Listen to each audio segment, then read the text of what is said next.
Our commencement speaker walked down the main aisle of this basilica as a member of the DeMatha Catholic High School class of 1986. He later graduated in 1990 from Howard University with a Bachelor of Science degree in physics.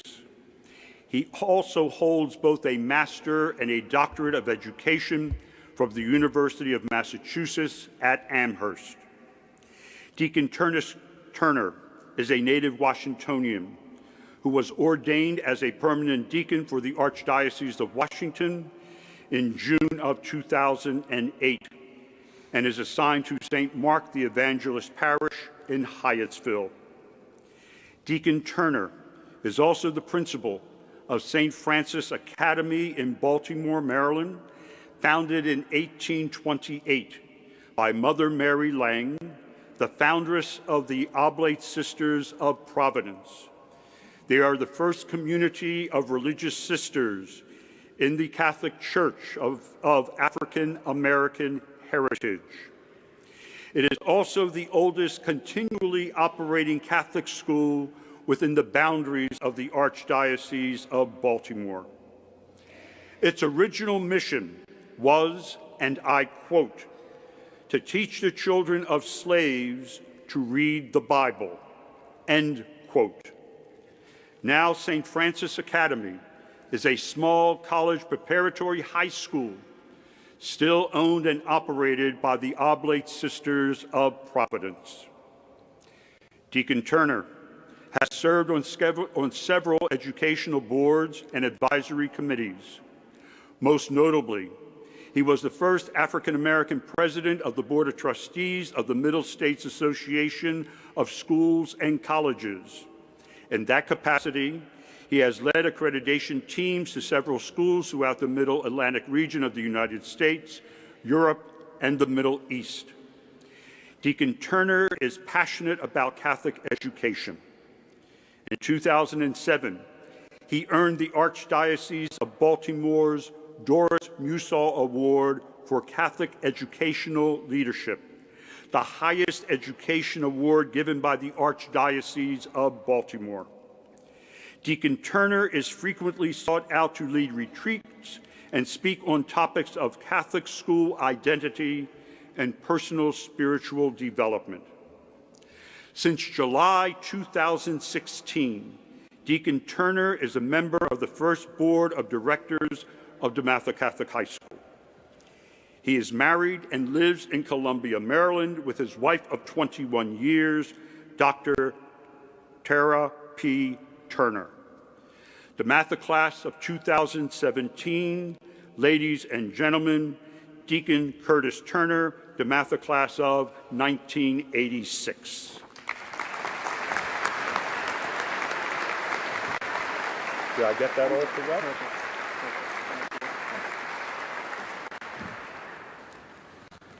Faculty, staff, administration, parents, alumni, guests, and most importantly, my brothers in the class of 2017.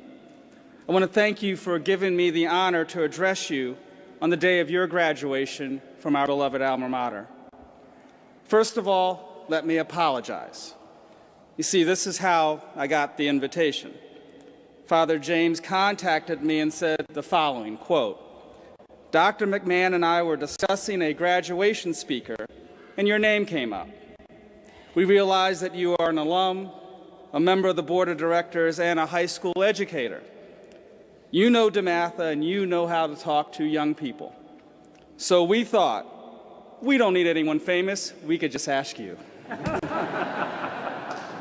So I apologize, class of 2017. You don't get anyone famous, you just get me. But even though I'm not famous, I'm extremely proud of the fact that 31 years ago, I came to this very same basilica with my happy family and sat in those very pews. And 31 years ago, someone standing here tried to convince me, sitting there, that I would still be proud to be a graduate of DeMatha once I turned my age. I have less than 10 minutes to convince you of the same thing. Actually 8.5 minutes, because I learned that the faculty has a betting pool on how short my speech will be. So anyone who betted on 8 minutes and 30 seconds, you got a good chance. My young brothers, I am 48 years old, and my best friends are men who attended DeMatha Catholic High School. But we also have friends who attended other schools in the Archdiocese of Washington. And along with those friends, we all love to reminisce about our time in high school, about our rivalries, about our common experiences. But they start their stories like this. I went to Archbishop Carroll back when it was all male.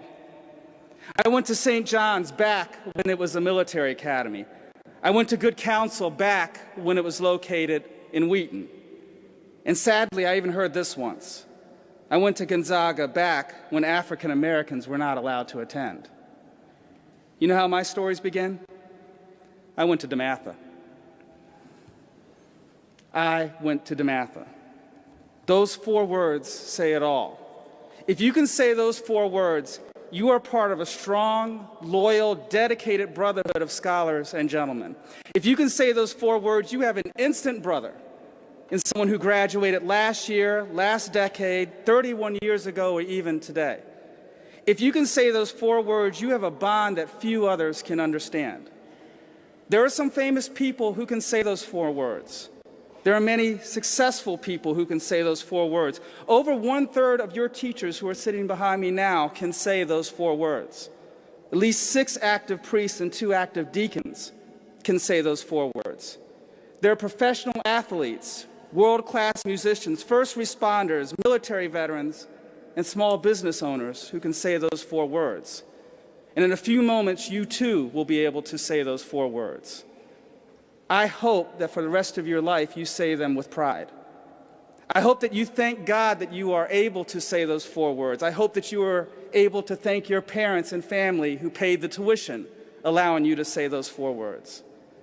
Because in my experience, most of the time, when I say those 4 words, it results in at least a pleasant conversation.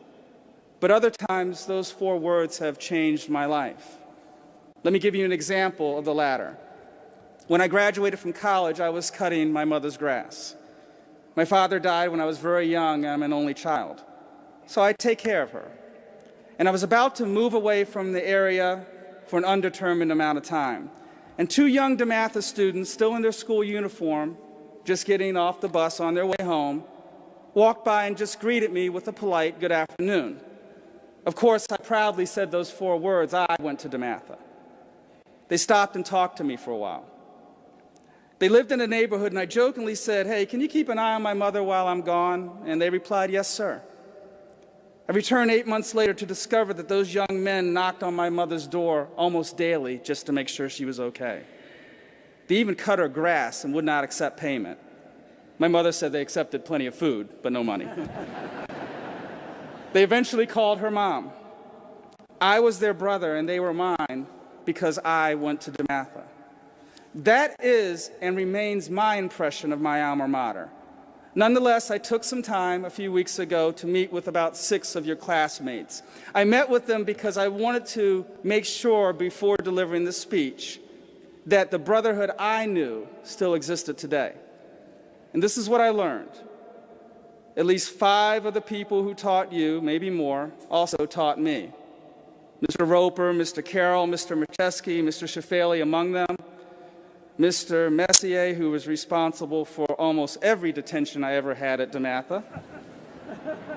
Look at me now. Father Damien's voice still invokes a range of emotions among anyone who's ever called himself a stag. I learned that Mr. Shafali can still tell if you lean Democrat or Republican just based on where you sit in his classroom, and he'll let you know about it. I learned that no one has figured out how to spell his name correctly yet, and I'm fairly sure that I spelt it incorrectly in this speech. Sorry, Mr. T. I learned at least 2 of my classmates from the class of '86 now have sons who currently attend DeMatha. I learned that stags still walk into a stadium, arena, or even a concert hall, and we simply assume that we're the best. We just expect to win every game, every contest, every gold medal, while other schools only hope they could be better than us just once. I learned that with the exception of my graduation year, my class ring, which I'm wearing right now, looks exactly like your class ring. And most importantly, I learned that the brotherhood I joined over 30 years ago not only still exists, but you convinced me that it's stronger now than it was in the 80s. Here's the thing, I had not met any of these young men before our gathering, but instantly we were brothers because I went to DeMatha. So graduates of the class of 2017, go into the world. Make us proud. Be scholars and gentlemen for the rest of your lives. Do God's will, especially when he calls you to be a husband, a father, perhaps a priest or a deacon, or dare I say even a Trinitarian. And if at any point you feel doubt about God's plan for your life, if you feel discouraged or you lack faith, close your eyes, turn to God, ask for the powerful intercession of our patron, which you ask for almost daily. Then be inspired. Find your second wind and remind yourself that I can do all things through Christ who strengthens me. And just to tie it up, if none of that has worked, look in the mirror and remind yourself that I went to DeMatha. Congratulations, class of 2017. May God continue to bless you and guide you. And let me be one of the first to welcome you to the Brotherhood of DeMatha alumni.